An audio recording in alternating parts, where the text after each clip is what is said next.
Hello guys, স্বাগতম X9 story বাংলার আরও একটি ফ্রাইডে কন্টেন্টে। আপনাদের সাথে আছি আমি তমা। ভিডিও মেকিং করেছেন মুন্না রহমান। চলুন ভিডিওটি শুরু করা যাক। আপনারা তো যমুনা সেতু দেখেছেন, অসংখ্য যমুনার ভিডিও দেখেছেন, কিন্তু আমরা আজকে অন্যরকম ভাবে যমুনাকে দেখব।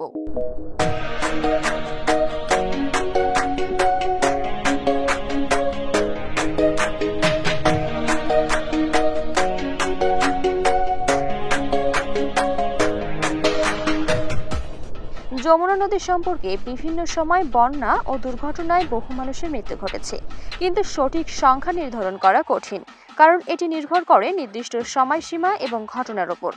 বিশেষত প্রতি বছর বর্ষাকালে যমুনা নদীতে বন্যার কারণে কয়েকশো মানুষ প্রাণ হারায়। নদীতে ডুবে বা তীরবর্তী অঞ্চলে ভূমিধসের কারণে বিভিন্ন দুর্ঘটনা ঘটে।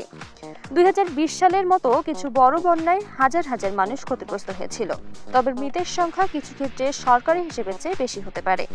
এছাড়া নদীর স্রোতের কারণে নৌকা দুর্ঘটনাও ঘটে, যা অনেক মৃত্যুর কারণ। তবে সঠিক পরিসংখ্যান সংগ্রহের জন্য প্রতি বছর নদী নিরাপত্তা বিষয়ে সরকারি ও স্থানীয় পর্যায়ে উদ্যোগ গ্রহণ করা হচ্ছে। যমুনা চরাঞ্চলে অদৃশ্য হাত। আরেকটি ভৌতিক কাহিনী আছে, যেটি যমুনা চরাঞ্চলে ঘটে থাকে বলে দাবি করা হয়। স্থানীয়রা বলেন, যমুনা চর এলাকায় কিছু মানুষ অদৃশ্য হাতের টান অনুভব করে, বিশেষ করে সন্ধ্যা বা রাতের বেলায়। তারা মনে করেন এটি নদীর কোনো পুরনো আত্মা বা দুঃখী কোনো জীবনের প্রেতাত্মার কাজ হতে পারে। আমরা দেখতে পাচ্ছি গ্রীষ্মকালের যমুনা নদী, অথবা বলতে পারেন শীত গ্রীষ্মের মৌসুম। অনেকেই জানেন না, কিন্তু যমুনা নদীর তলদেশে একটি বৃহৎ টানেল নির্মাণের পরিকল্পনা রয়েছে, যা বিভিন্ন পরিবহন ও সেচ কার্যক্রমকে আরো সহজ করবে। এটি পরিবহন ব্যবস্থা এবং জলসম্পদ ব্যবস্থাপনায় একটি গুরুত্বপূর্ণ পরিবর্তন আনবে। প্রাচীন হিন্দু পুরাণে যমুনা নদীর উল্লেখ পাওয়া যায়, বিশেষ করে মথুরা ও বৃন্দাবনের সাথে এর সম্পর্কের কারণে। এখানকার কুলদেবতা এবং ঈশ্বর ক্রীড়ার পটভূমি হিসেবে যমুনা নদী অনেক কিংবদন্তির সাথে জড়িত। যমুনা নদী কেবলমাত্র মানুষের জন্য নয়, অনেক ধরনের বন্যপ্রাণীর জন্য এটি গুরুত্বপূর্ণ বাসস্থান।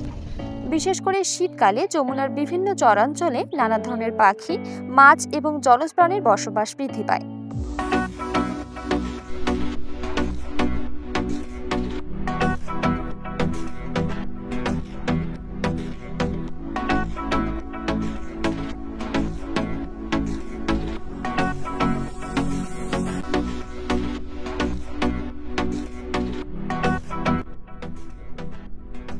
আপনাদের সাথে আরো শেয়ার করব আরো অনেক অজানা তথ্য। আজকে এ পর্যন্তই। দেখা হবে আরো কোনো এক শুক্রবারে যমুনার অজানা আরো তথ্য নিয়ে। ততদিনে আমাদের সাথে থাকুন। ধন্যবাদ।